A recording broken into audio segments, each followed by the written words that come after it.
So we finally got a date for Canelo versus Crawford. It's official. We don't have to say if the fight happens, this and that, blah, blah, blah. It's going to be promoted, co-promoted by Turkey Al Sheikh, Ring Magazine, and then TKO with Dana White. So Dana White will be in the mix. We'll get some UFC fans. That'll translate a little bit for Crawford and Canelo, which will be great. But what's actually going to happen within the fight? You know, we talk boxing on this channel. You guys already know what's good. So let's get into Canelo and Crawford. You guys already know I kind of favor Terence Crawford in this fight, and I'm sticking by that. I just think, you know, Canelo, he's a very good fighter. You could call him a great fighter, and, you know, he's talented and whatnot, but I think there's always like levels, right? I feel like the best fighter that Canelo has ever faced is Floyd Mayweather, but after this Terence Crawford fight, it's going to be, you know, tied between Floyd and Terence Crawford. You know, legend status, you know, in terms of being a legend, Floyd's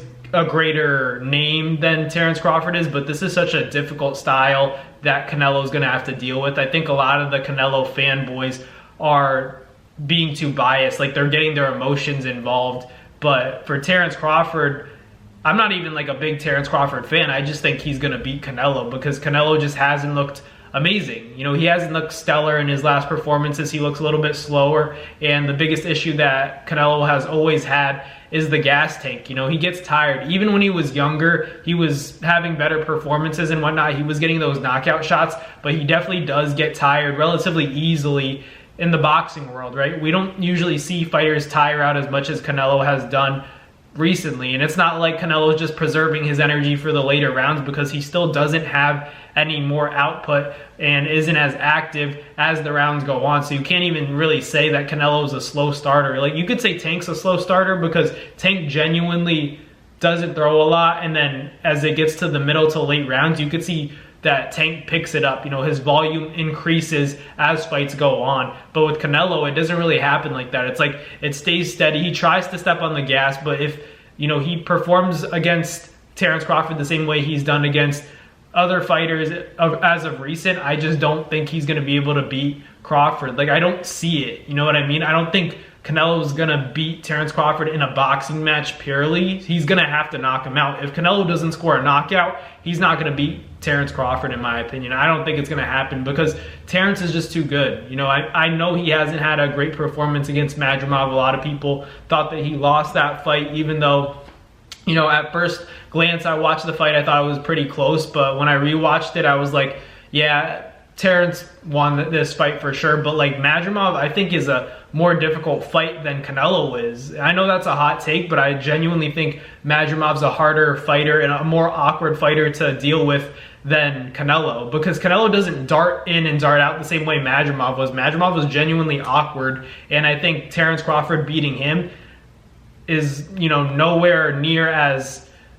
easy as, I'm not saying it's easy to beat Canelo, but this isn't Canelo like 10 years ago. That would have been a little bit more scary. This is Canelo when he's starting to slow down. He's blown up in weight. And when I say blown up, like, I never thought Canelo was a natural 168 pounder. Now, to go to 168 and beat, you know, everybody that was there, you know, I think he was able to do that because of a lack of competition and a lack of quality competition, as opposed to Canelo really belonging at 168. I always thought he was a natural 54 or 60 pounder at best. That's when he was the fastest Canelo, the best version in my opinion. Once he got to 68 and 75, yeah, he still beat a lot of guys and is that guy at 168 who is collecting all the belts. But naturally, I'm talking about, like, the best version of him, I believe, is at 54 and 60. I know, you know, he's different now and his body has grown, but I also think that's a big reason why Crawford's going to win, is because Canelo's body isn't designed to have good stamina, because at 68 and 75, he's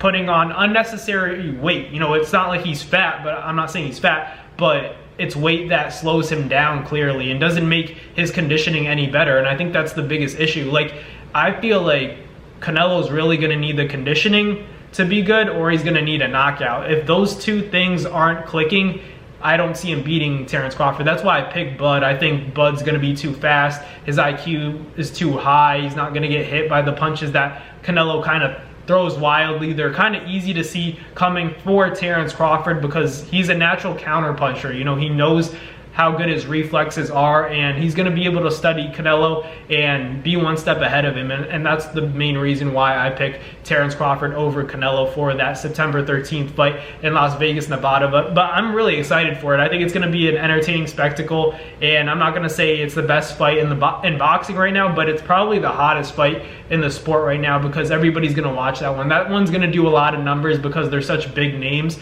but in terms of quality, I think a lot of fans might be disappointed when they see Terence Crawford cruise to a unanimous decision against a lot of their favorite fighter. You know, like everybody's loving Canelo Alvarez right now because he's the cash cow, you know, that big Mexican fan base, but I think they're going to be disappointed come September 13th because Terence Crawford has an upset watch, you know, on standby, and he plans on executing a game plan. And if it goes the way I think it's going to go, I think Terence is going to beat Canelo in a decision, in a unanimous decision, and you know, Canelo's just not going to have the stamina or the foot speed or hand speed to keep up with Terence Crawford. That's my opinion though.